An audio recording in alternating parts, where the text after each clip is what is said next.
Hello, everybody, and welcome to this week's episode of the Ventthis podcast. Guys, I am your host, Paul Roseberry, joined by my lovely hostess, the little Twinkie herself, Chrissy. Listed as Meatloaf on the screen. And Hey, Chrissy and I are really excited. We've got a really fun guest. I can't wait to tell you all kinds of fun stuff about him. Randy Valerio is joining us. What's up, guys? Randy, you want to tell us a little bit about you? Yeah, man. We were just talking right before we got on the air. You and I met about 2018 when we both started I started comedy in Boston. I think you started shortly before me.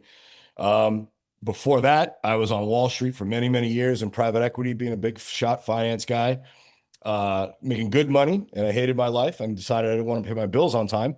So I quit that and jumped headfirst into comedy. Moved out to LA in 2019, October, something like that. So right before the pandemic, good timing. And yeah, now I'm just a stand-up comic, and I moonlight now as a CFO consultant. So my old day job is now my night job in a lot of weird ways, or my second job. Yeah, got a podcast every week, the Ready Set Blow podcast. Check that out.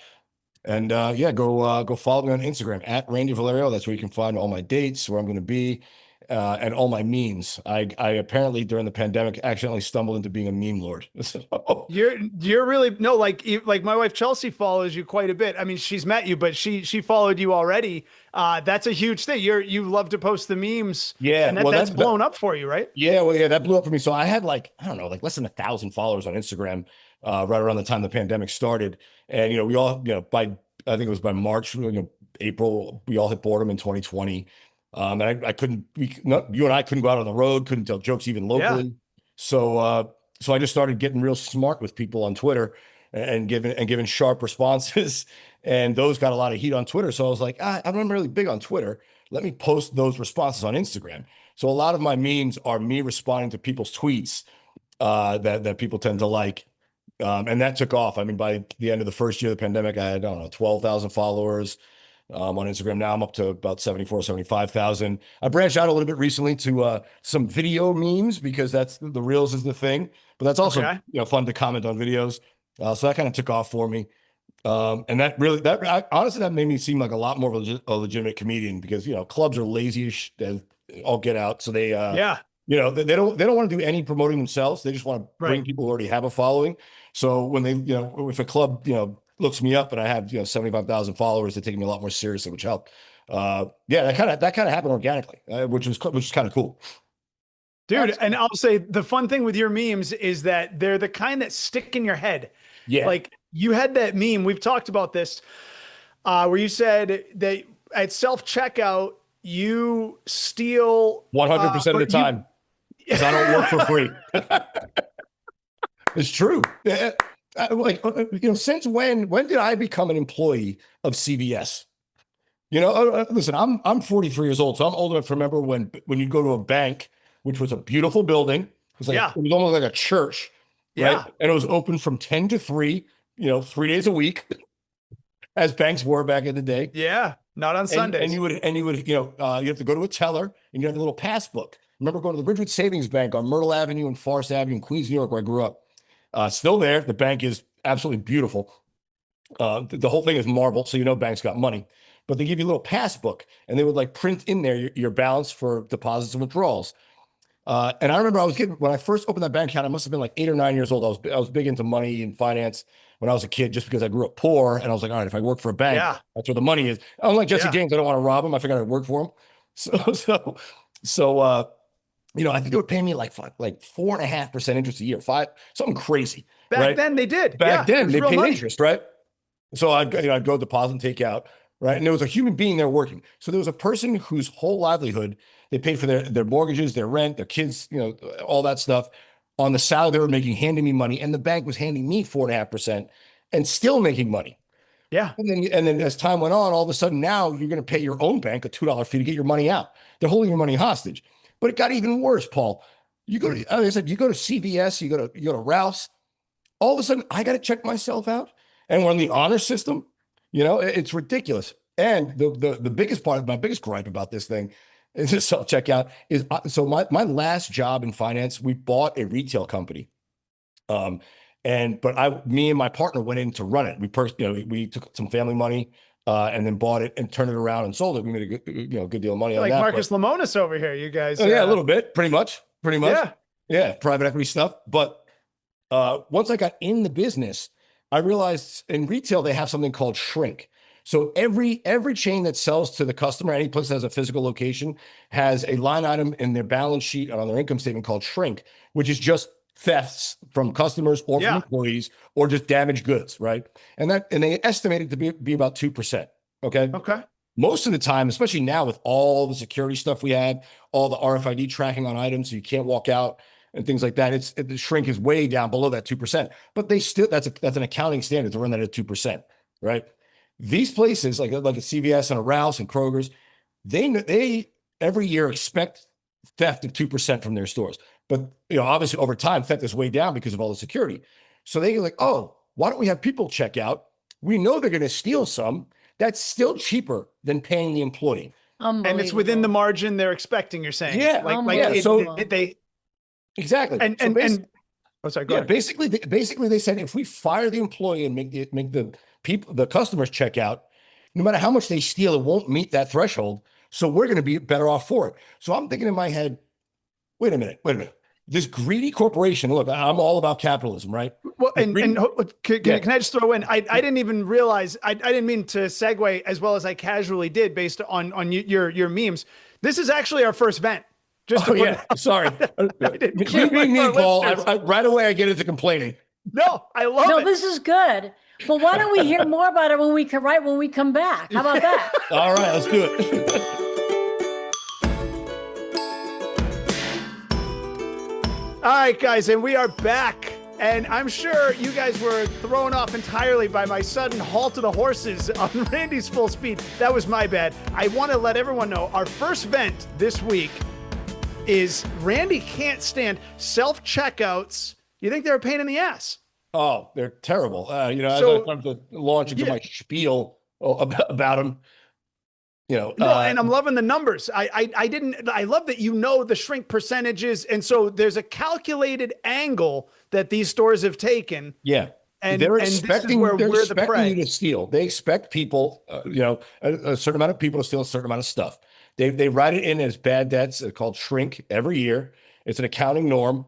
No one complains about it unless it creeps to 2x the normal level, which is roughly 2% of revenues. So they assume they're going to lose 2% of their revenues to theft every year if you have a retail location. So, Randy, is that why when somebody walks out of Trader Joe's or something anywhere, nobody goes after them because they figure, well, that's part of our above the line or below the line? Exactly. And also those employees, because they're told if they get hurt on the job, they could make a workers' comp claim. And that is way more expensive than anything someone's going to, a bag of Doritos someone's stealing. So it's all about saving money. Corporations are ruthless at earning money. That's their only function in life. They're not there. Every healthcare company, we care about, employee safety. We take care of our customer. BS. All they care about is delivering shareholder value to their shareholders. In fact, they're legally obligated. It's called a fiduciary duty. They're fiduciarily obligated to only concern themselves with increasing shareholder value. So they don't give a good goddamn who dies and who pays for it, as long as the shareholders get me more and more money every year in the form of net income. Wow. Dude, and just a little side note with what you were saying, because I'm sure a lot of people do wonder, as Chrissy just said, how come they don't do anything when somebody steals? Like sometimes you hear the little door alarm go off and you see people running and you're like, no one in the store is going to do anything. I worked at a bank. I used to work at Citibank in the early 2000s. And when I was training, there was a guy who was training us and he was a former Marine. Yeah. This guy said, I'm trying to think of where it might've been in the Midwest. I don't know. He worked at a bank location in-house. He said they got robbed. Yep. They got robbed. A guy came in with a gun, robbed the teller, got a bag of money, ran out the door. This guy, he might've been a legit Navy SEAL. He was a psycho. And I mean, total normal dude when you're talking to him, but there's an animal in him. Yeah. He ran out the door, chased the guy down the street, and scared the guy so bad that mid-stride, he dropped the bag of money, kept going. Wow. I hope he kept the bag of money and put it in his car before he went back to I work. wish he had.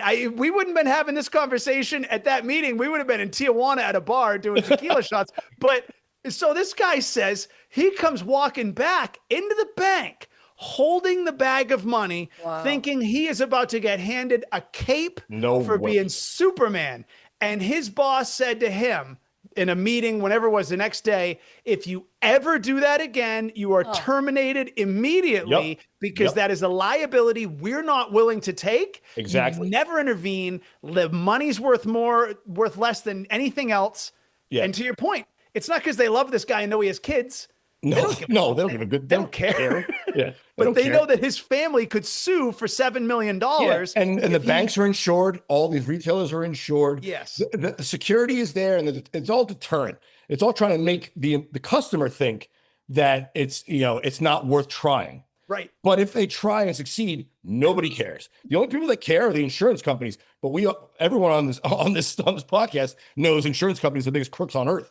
You know what I mean? Their entire structure is to take premiums from you and never give the money back. That's the goal. Yeah. So with the self-checkout, I know that all these corporations are planning for this stuff. I know they ran the numbers and said, even if our theft doubles, we're still cheaper to fire all of our checkout people and have the customer check out. But, as the customer, just in my head, like, because you're making it a hassle for me to get out of the place and get my stuff and get what I want, I somehow have to learn your checkout system and where your RFID codes are and scanning the thing, and then the thing doesn't work. It's like, this is BS. So no matter what, I always steal something. It's not a ton. It's not a ton. No. But what is it? Listen, what's the minimum wage in the country now? It's still $7.25, whatever it is. In California, it's $15. All right, what does it take me to check out? 10 minutes, maybe, tops, right? Sure. So I steal a couple yogurts, right? I forget to scan my sushi before I walk out. $11 on $100. It's 10% of my. I basically steal 10% of whatever I'm buying every time. So you have an algorithm. Yeah. You have an algorithm. You're a man of purpose, just like them. I'm being fair about it. I know what my time's worth, right? I'm not charging them my hourly rate. They can't afford my hourly rate. If they wanted my hourly rate, I'd take the whole damn bag and walk out. Yeah. But your response to their shrink is the Randy expanse. Yeah. You need to expand by 10%. Yes. In response to their shrink of 2%. And that's actually what I do, Paul. Instead of not buying something because I don't want to spend the money, I just say, I just won't pay for this one. So 1 out of 10 items in my cart, I'm like, all right, this one's for me. I don't really need this right now, but I'd really love a popsicle later. So put the popsicles. All our listeners are now going, hey, let's just take a few Doritos bags. They should. I'll tell you. They absolutely should. I feel like this is an important thing. They absolutely should, because this is how corporations suck money out of the middle class, right? Yeah. Like I said, back when I was a kid, I was talking about earlier, this bank teller paid a mortgage on this. The bank was paying me 4 or 5%. Yeah. Everyone was making money in that scenario. Now she's out of a job. I have zero interest, and the bank sucked up all that. That's what's happening at your Kroger's or your Ralph's or your Publix. They're firing the employee who now can't pay their rent, right? Or for their kids' school. And they're making you work for them for free. But this is my favorite. This is the thing that bothers me the most, and why I'm so adamant that everyone should steal from self-checkout, is they do this whole marketing campaign. Oh, it's more convenient. There's no lot convenient. No line. How? What is how? Yeah, like it's going to take me the same time to check out as someone else to check me out. Why am I doing it myself? Someone got fired so I can work for free. It's only more convenient. That's what ticks me off about it. It's only more convenient to steal. Yes. That it's easier to steal. Otherwise, there's nothing more convenient about it unless you're antisocial, which even the most extroverted guys, Randy, comics, we may love to talk to a room full of hundreds of people, but we don't always want to talk to a stranger one-on-one, even for the 3 minutes we're checking out. So it's kind of thanks. I don't have to talk to anybody. Even then you don't have to. Everyone's used to people. I have a question. You guys, there's got to be cameras in a Ralph's or a CVS. If I'm like this. Oh, I got an extra. I shove it in the bag and I'm looking. But yes, Chris. But this is the thing. If you're not, that's why I only steal 10% of my items. As long as you can't get greedy. Pig, everybody eats, greedy. But pigs get slaughtered. A crook with morality. Remember that. As long as it's underneath what they think is acceptable, they're planning for you to steal. They've modeled this out for 5 years. every company has a 5-year model looking. They expect you to steal. If you don't steal, they're benefiting from it. If you steal just roughly what they expect, no one's going to bother you. A little, it's like cheating on your taxes. Speeding on the highway. But if you cheat a lot, the IRS is coming for you. You can go 7-8 miles an hour over the speed limit, 10 over the speed limit on the highway, 15 miles is the problem. Neighborhoods. Yep. And it's expected. It's like, and to your point, I bet if we track down the math, Randy, I bet it lines up like a zipper. If you're saying that they expect 2% on average, and you're saying that the decent kind of cap is around 10% per consumer, well, 4 out of 5 consumers won't steal anything. Exactly. So it's every 5th who takes 10 divided by the blended average of the other 4. Paul, comes out. I shit you not. That's the exact math I did when I figured out, you know what? How many people steal? 1 in 5. And I was like, all right, then I'm taking 10%. So look at Chris's I swear face. to God. I love it, Randy. But wait a second, you guys. So I'm going to Ralph's now. I never use the checkout because every time I go to that self checkout, there's a problem. I got to call somebody over. That's the other thing. That's the other thing. Convenient my ass doesn't work. It never works. Yeah. Yeah, and I'm trying to figure it out. And there's people waiting. I'm starting to sweat because I'm holding up the line. There's not enough of those self checkouts, and I'm like, Jesus. And then I end up going back in the line to pay with a cashier. And they give you those small bags. So those small bags are not designed, Randy. You're not bags. What? Well, they're going to paper now in California. But I also bring my own bag for that reason. One, because they charge you for them, right? But not that I pay for a bag ever. But it's just those bags are flimsy. But I'll tell you guys my method of stealing. Whatever here we go. The cops are coming tomorrow for us. Whatever I'm not paying for is what the items I'm holding in my hand as I'm actually. So like, you get the self-checkout, you got the little basket, you ring up all your stuff, and the last couple items, it's a couple things of sushi or a package of, a 4-pack of yogurts. I hold that in my hand while I enter my, save code customer number, and then I ring my card. So I'm holding it, right? Yeah. So everyone walks by, we assume he scanned it. No, that goes in the bag after I hit my credit card and walk out. And that's Randy, do you not every time while you're holding it have a pre-recorded answer that you would give should somebody call you out on it? Yeah, do you not have in your mind? LA? I'm stoned. I forgot. Sorry. Totally forgot. I had it in my hand. Of course. Whether or not I'm stoned. Totally. Sorry, I'm high. And they buy all of that, right? Well, it's plausible. I'm not hiding it. That's the key. Don't hide it. Theft looks like theft when the cover-up's always worse than the crime. So, oops, I forgot. So I steal out in the open. Totally. And I'll tell you, I even think in my head, I like a backyard lawyer. I have in my mind that there has been no contractual agreement that I am in any way proficient in the function of this machine. If I make an error, which is within the realm of reason, I just didn't know what I was doing. That's intent and conspiracy does matter, right? If you didn't know it was a crime, right, you can still be prosecuted for it, but the conspiracy charge goes away, right? Yeah, the penalty may be it wasn't nil. like you planned it, And that's also why I have a tough time calling it stealing, in the grand sense of the word. But it's really, I'm there. This is my time, right? My time is valuable, right? You fired an employee who was making X dollars an hour. Instead, you got me working for free. I don't think it's stealing. I think it's fair compensation for me checking myself out, honestly. Plus, that guy that you fired is now mugging people in my neighborhood. He's spray painting under the bridge I got to drive home under. It's coming out of my ass. He's selling drugs to kids so he can put his kid through preschool, whatever. Yes. He's stealing catalytic converters somewhere near where I live. Wait a second. We're all. When I get away with this, I need a piece of sushi for that. Give me some raw fish. If I get away with stealing, as Randy claims, I did my job. Yes. Well, you just need to make sure that you go with 4 Mormons who aren't going to steal behind you, and you should be good. No, the numbers work out. The numbers shake out. Well, I'll tell you what, even to get granular on, because I obviously the fact that Randy and I were on the same page, even on the math, is amazing. I've noticed that. So one thing that they have the scale is actually calibrated to know the weight of all their inventory, except for variable weight items. Oh, well, they might be bringing the scale. They might be robbing you.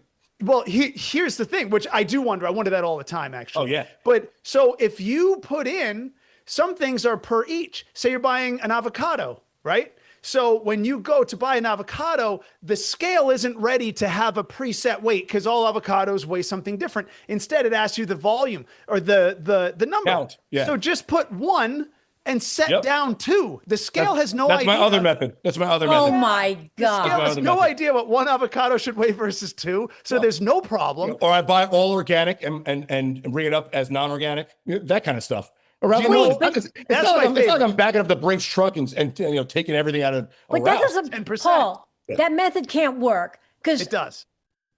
So you're saying that 1 avocado is 7 pounds, let's say? Well, no, but 2 avocados are. Some things are in eaches because each item weighs different, right? So you get like a banana.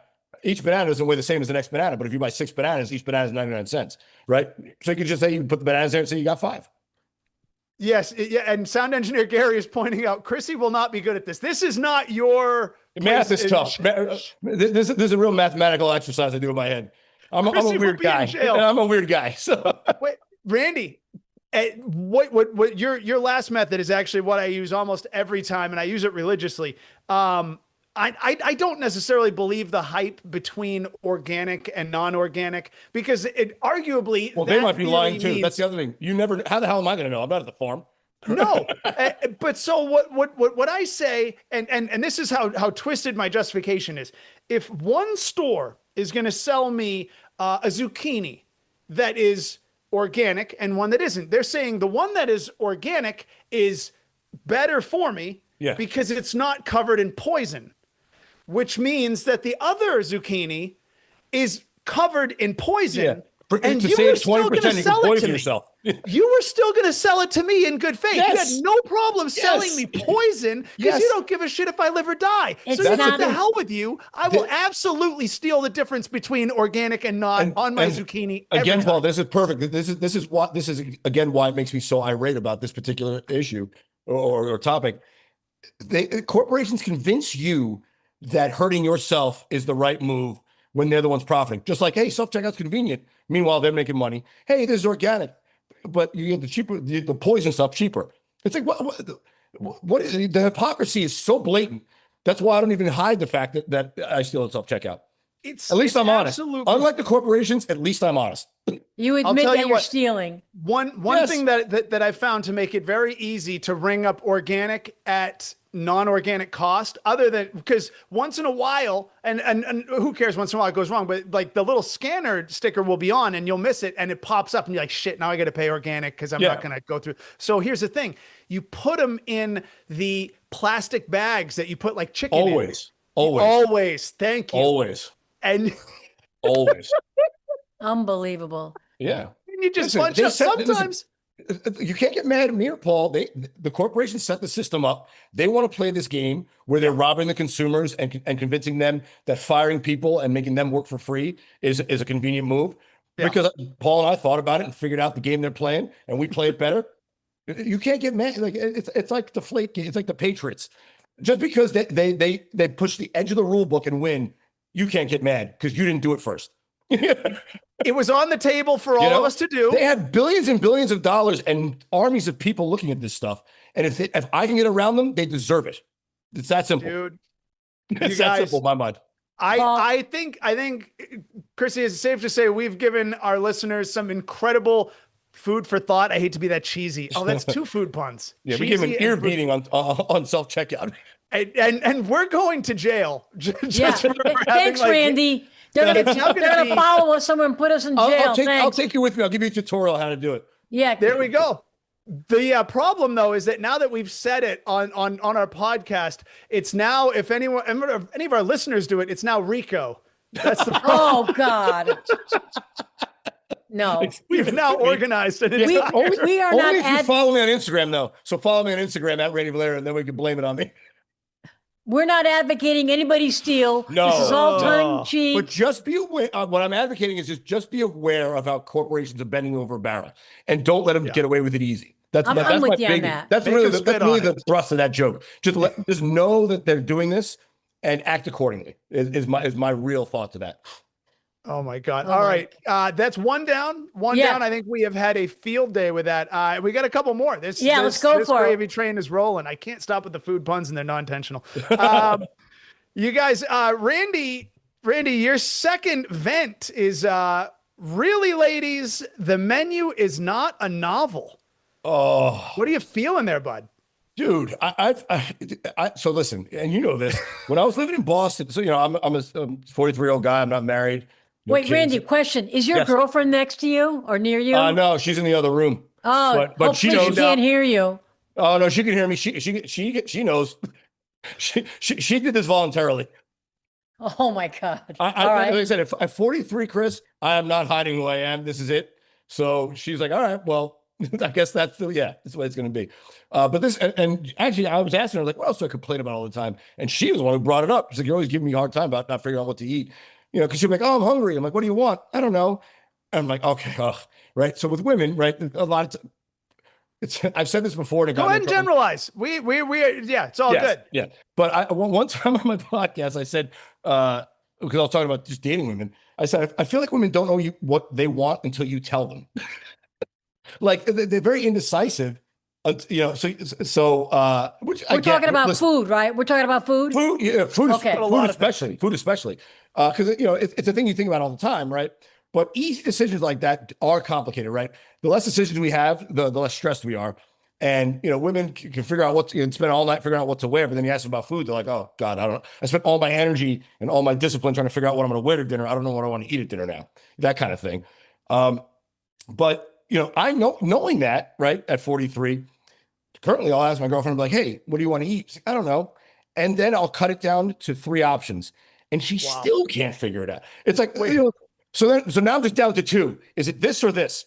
So it's A or B. You help her to funnel. Wait. So what does that look like? What does cutting it down to 3 options look like? Is this you just knowing her and you're like, look, we can eliminate the shrimp. You don't do shellfish. Nope. What is? I go to 2 things that I want. I usually go, what genre of food do you want tonight?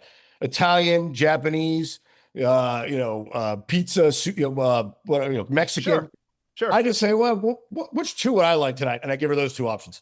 Because listen, no matter what, you go to some place, you're gonna find something on the menu you like, right? Unless you're going to a vegan restaurant and you're hardcore carnivore or whatever. But like, so you've cut it down before. You're not even at the restaurant. This is before the menu, before the restaurant. You're saying just genre. Yeah. Okay. Yeah. And then on the menu, it's like I tell her here. I always tell any girl I'm dating, here's my top choice looking at the menu, and here's what I'm thinking about if that's out, or if they don't have it on right tonight. So that way, it kind of gives her like an indication of like, ooh, that looks interesting. So I kind of like even nudge her towards what to get on the menu, right? Because I'll pick my top option, and then she'll get the leading the witness. Yeah, exactly. Just try and I said, draw down the funnel to make the decision process happen faster. Does she cook? No, I do all the. I'm a good cook. I like to cook. So we made a deal a long time ago. She does the dishes. I do the cooking. Oh, that's a good deal. Okay, so you guys live kind of together. Our deal here. I have my own place, but whenever I'm here, if I'm cooking, she does the dishes. And if she cooks, then I'll do the dishes. But I do most of the cooking because I'm just a better cook. You know what it is? You know what it boils down to? What does it boil down to, Men are simple-minded. Cooking? Men are simple-minded. They don't need to think a lot about a lot of things. Women look at things, analyze things, take our time with things. That's the bottom line. Well, it's an emotional thing too. It's like, I don't know what I feel like, right? So men don't, like, that's why, like, if you limit the decision tree, it gets easier for women to navigate. If there's infinite options, they sort of get emotional about it, right? But if it's just A or B, then it sort of forces them to reason. Whereas men, it's like, I had pizza last night. I don't want Italian again. I'll get Mexican. Like men are very, men are like playing chess, and women are playing 4D. Men are playing checkers, and women are playing 4D chess in their heads. With everything. Without a board. Yes. What does that tell you? Hello? Yeah, exactly. It tells me they're nuts. We just think differently. We're built differently. That's the way cultures, that's the way society and human beings have moved on. That phrase, men are easy to please, there's something behind that. Hello? Yes. We'll tell you what we want. We will tell you simple. This would make me happy. We always just have it down to 3 options. It's only ever 3. It's a beautiful thing. And one last thing I'll tag in on this gripe line. When you're actually at the restaurant, one of my biggest pet peeves, like let's say, we go to a burger joint, right? I order a burger with fries. She orders whatever she gets. She gets a wrap, right? And I'll ask her before the fries come, like, you want some fries? Because I'll get you a side of table fries. because I plan on eating all the fries on my plate. Good. Like, no, I'm fine. But then I'll get the fries and she'll start picking.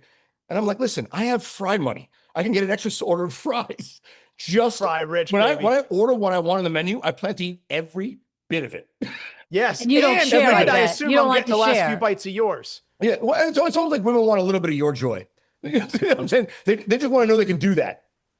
Dude, early on, when Chelsea and I were first dating, we lived in New York City. We went to this place that had a, it was like almost like a prefix, sort of, not a like, it was like, it came with 3 items. You could pick 2 sides. Yeah. You choose the entree, you could pick 2 or 3. Yeah. Yes. So I said, I'll get the chicken with, say green beans and fries. Yeah. Right. That's weird. And she had been picking away at my fries on a lot of dishes recently. She'd been eating a lot of my fries. Now the waiter goes to her. I swear to God. He goes to her, says, what would you like? She goes, I'll have the fish and the green beans. And that's it. And the waiter goes, you get a 3rd side. And she goes, yeah, I'm good. That's all I want. And I go to her. I said, look, I'm going to be totally clear, honey. You heard my 2nd side is fries. Yeah. I'm going to eat all of my fries. Yes. You have the option to get fries. I'm paying for your fries already. You're just saying no to free French fries at this point. Yes. She's like, no, I know. I'm not in the mood. I said, you will not have 1 of my fries. You understand that? 0. You will have 0 of my fries. Exactly. Out of principle. You're going to watch me. And she still stays with you? Oh, sorry. Huh? I said, she's still staying with you? Okay. What do you mean? I'm the straight man in this situation. I'm paying for dinner and I could get free fries for the woman. And she says no to free fries. All right. You couldn't find a homeless guy on the street in New York who would say no to free fries. She's sitting right next to me. The fries show up and they looked awesome. I got to say, fries are one of those things. If they're on the table, people want them. And subjectively, some fries are like soggy. Some fries are made 2 hours ago and they're dry or they're cold. These were fresh to my order, killer, awesome fries. And I take one and it was the crunch heard around the world. Just crunch. Oh, yeah. One of those great. Yeah, just perfect. Salted perfectly. Salted perfectly. And she said, can I have 1? And I said, you will know. We went into this with an agreement. And because they're so good, you can have 1.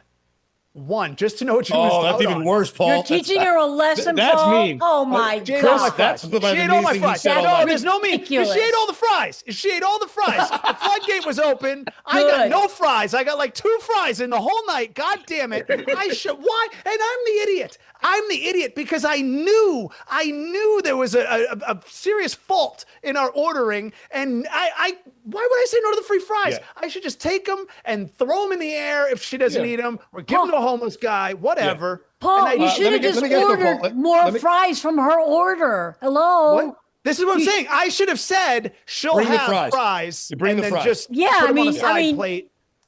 Yeah. So I'm the jerk. Very rational. Very rational. I bought fries. I ate no fries, and I am the one upset because fries went the wrong way.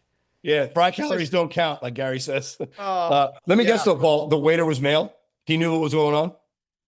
You're a gentleman and a scholar, sir. He wasn't. A female waitress would never ask that. A male waiter, I know how fries work. Randy, if it was a male waiter, he would have known to bring the fries or said. No, she insisted, and he asked her twice.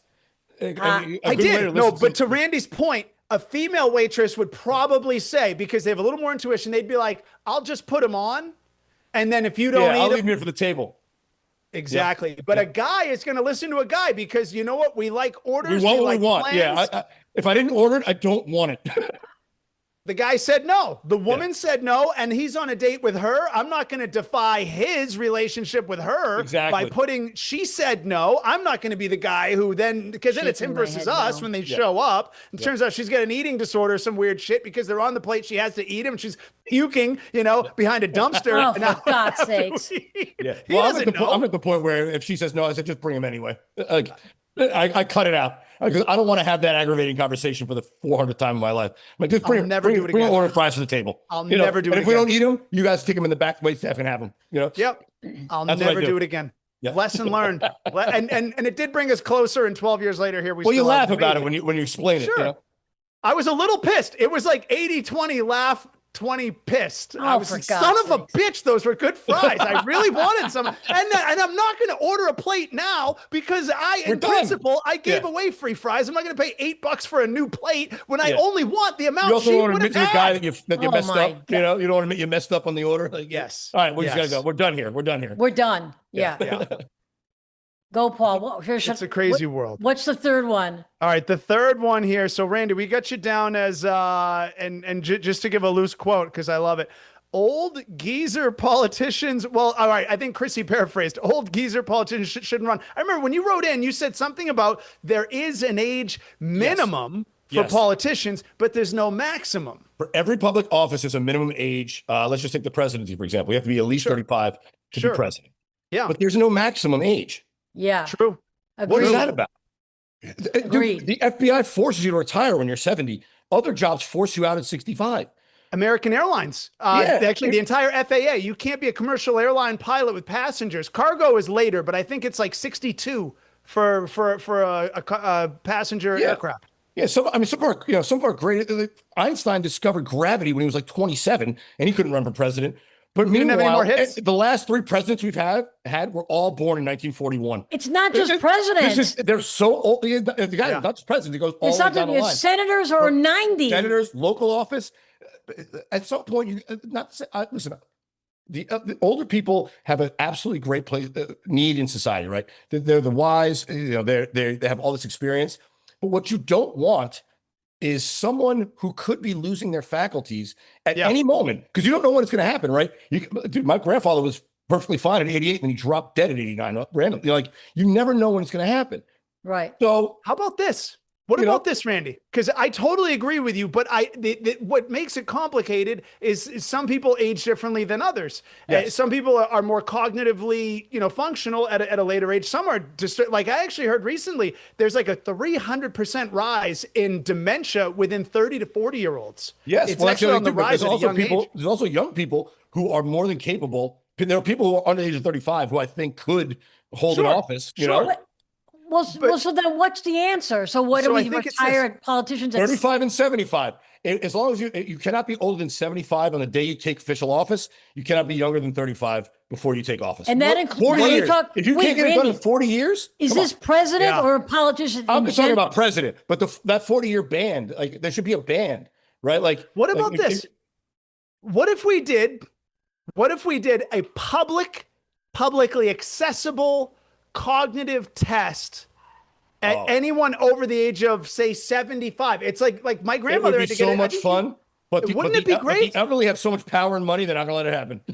but I'm just saying, and so that way there, going into it, all right, if I'm going to act a fool on this test, if I'm afraid that I'm going to embarrass myself, I'm just going to bow out of running. That's a good point. Time. Yeah. But Paul, shame them out of their office. But that's what, you guys, that's what a debate is about. You actually get to see people on stage. To some degree. They take your driver's license if you get too old.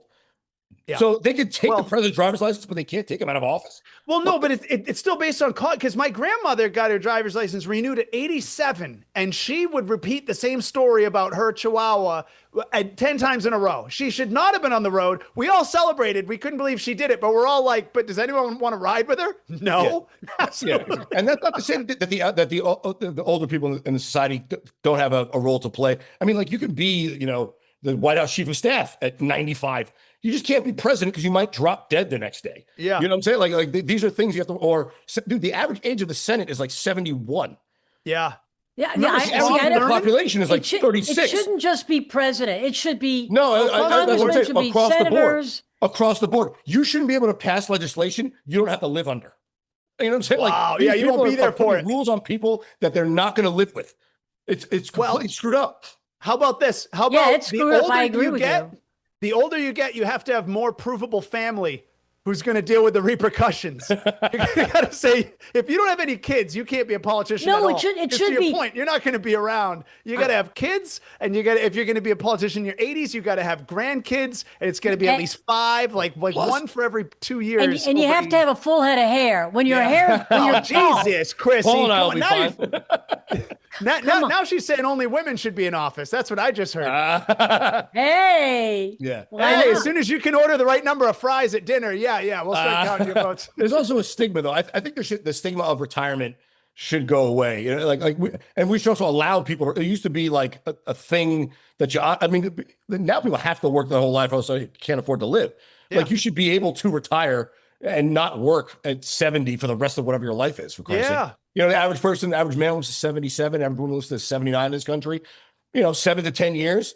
Like, give them the rest of their life back, for Christ's sake. How much do you have to give before you can get a little back? Yeah, I'm with you on that. People always say, like when people talk about spirituality, religion, they're like, you know, do you believe in an afterlife? I'm like, yeah. They're like, what do you think it's like? I'm like, it's a job. You go to work. That's what you did this whole life. Your whole life, you went to work. Of course, there's a new life. You think you're done working because you're dead? No, you just get young again, so you can work even harder all over again. You start over bagging groceries. Oh, that's your vision of the afterlife? What else do you think it is? We're all going to work till our fingers fall off. Of course we will. Yeah. So it's not just going to end. No, it's like Ben Stiller and Happy Gilmore. You know, well, your back hurts. Well, you just pulled yard duty. Yeah. You know, like there's going to be a new job for you. If there's a category, I'll put you to sleep. Yeah, exactly. So you can rest up and do it again tomorrow. Paul, I don't want to go where you're going. All right. Once I'm up there, if you figure out how not to, tell me. I'll go with you. It's got to be. I assume I'll have a name tag where I'm going, and it's going to have a question that's pretty binary. Paper or maybe plastic. It's the other way. Yeah, I don't think I'm going up anywhere. I think I'm going down. But you know, could be down. There's an old saying: you go to heaven for the scenery and hell for the company. So, I like it. Good. You know, everything fun is a sin. Last time I checked. So everything, yeah. So that's Billy Joel. I guess I'm gonna have a real warm reception when I die. Guys, I think we've covered some good stuff. Yeah. I think we've been through 3 amazing points, Randy. I don't think anyone who listens to us could have any disagreement on the fact that these are valid points, whether they agree with our outcomes. No, these are all problems that exist that we're all dealing with every day, and just let happen, you know? Yes. Yeah, but if you get arrested for stealing, call Randy. Yes. Yeah, follow me on Instagram, DM me. I'll bail you out. You can find him there. He's right next to Better Call Saul in the phone book. You can find him. Well, no, this was a lot of fun. This has been great. Thanks for having me. It's been a ton of fun. Randy, thank you so much, Randy. You got to come back. Anytime you'll have me. That's great. Are we still going to rifle through a few comments? You think we got time, or you want to save for next time? You got the 6 o'clock. You know, it's up to you. Yeah, let's hit 1 or 2 quick comments. Yeah. Okay. We can do it. All right. So here's a couple of good ones. I say good. I haven't read them. I'm just I clearly favor my own product of this podcast. So everything's great. Comment number 1: love the podcast, and the guests are a great ad. Wow. Nice. That's good. on the Hopefully nose. they like me after that whole spiel about women being indecisive. Hey, you know what? No, today has raised the bar, actually. We're going to have to get better guests moving forward. This is pretty good. This is good. Number 2, I like that it starts with women. This is just a broad generalization that we're going to have a lot of fun with. And I didn't mean broad as a great pun. God. Lots of puns tonight, Paulie. Yeah, I'm trying to be punny. Women aren't needy. Sorry, women aren't needy only when it comes to bugs. Do they need us? LOL. Sometimes our listeners, they get a lot of help with like tying their shoes and how to get to. This is text messaging. No one uses punctuation anymore. People forgot how to write. I think that was about the event we had where the guy was saying women are more needier than men. That's so what he's I think. Saying it's not just because we of have bugs. different needs. We have different needs. That's it. Yeah. Okay. Yeah. Women need a lot more comfort. Men need to be left alone, and that causes a problem.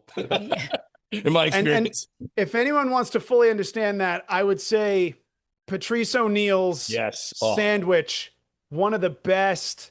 The legend. He's a hero of mine. I used to go watch him when I was in 9th grade. I used to sneak into the Comedy Cellar in New York. No way. Growing up, I would watch him. I watched Bill Burr with hair, Jim Norton with hair, Greg Giraldo, rest in peace. I saw all my heroes. One of my favorites. I feel like if Patrice O'Neal were alive today, Joe Rogan would be the 2nd biggest podcast in the world behind Patrice O'Neal. For sure. Yeah. For sure. The guy was a legend and a sage of a guy, a brilliant guy. That one bit in particular, look it up, where it's about, I don't know what the title of that joke would have been. Like, are you comfy now or whatever the hell? Just look up Patrice O'Neal, sandwich. Are you comfy now? Yeah, the sandwich. It's poetry. What's comment number 3? Yeah. Oh, sorry, Chrissy, I cut you. No, go ahead. All right. Number 3, I'm a great dancer, but I only want a woman who can keep up. Whoa. Oh, this is one of our gay guy listeners. I was going to say, it sounds apparently. like a gay guy. No, it isn't, for God's sakes. He's Latin. No, dude. It's definitely Latin. He's But a Latin 100%. man would never say that out loud. A Latin man would never say that out loud. This is probably a guy who knows that flamenco is not the same word as flamingo, and it kind of bothers me that I even know that. I always thought it was flamingo dancing until I saw it spelled out, and I was like, I'd rather not know there's a C in that. We had a vent, Randy, about guys who are afraid to dance, they can't dance well, and this person obviously heard that vent and was saying he is a good dancer. Oh, yeah. Well, listen, I mean, if there was something like, I'm really good at math and I like to flex on people, but that doesn't wow anybody. But if I was somehow good at dancing, I would sure as shit be the first guy on the dance floor, but I'm just not. So, guys, I totally forgot. It's not just I have a mic now, but Chelsea has to get on a call. Guys, listen, in wrapping, Randy, can you tell our listeners where they can find you? yes, you can follow me at Randy Valerio, follow the podcast at Ready Set Flow everywhere. Listen to it. It comes out every Thursday. Paulie's been on a few times. YouTube, Spotify, Apple, any place you can get a podcast. It's the Ready Set Flow podcast. Check it out. Thank you. Great. Randy, Thanks, Randy. couldn't have had more fun. We had fun. And any other closing credits you want to throw in there? No. I said just follow me. That's where you get dates and everything I'm up to. So I appreciate you guys having me, and thanks for listening, folks. Thank you. Couldn't have been more fun. More fun. If this episode doesn't reel you in and tell you to tell 10 friends, I don't know what will. Guys, this has been the Ventthis podcast, and we will see you again sooner than you'd probably like. You got that right. See ya. See ya. You know, we can't do this alone. A big shout out to our outstanding production team. Sound engineer Gary, Loretta, the voice, slicer and dicer Isabella, and marketing master Greg. He can sell you your own shadow for a fair price.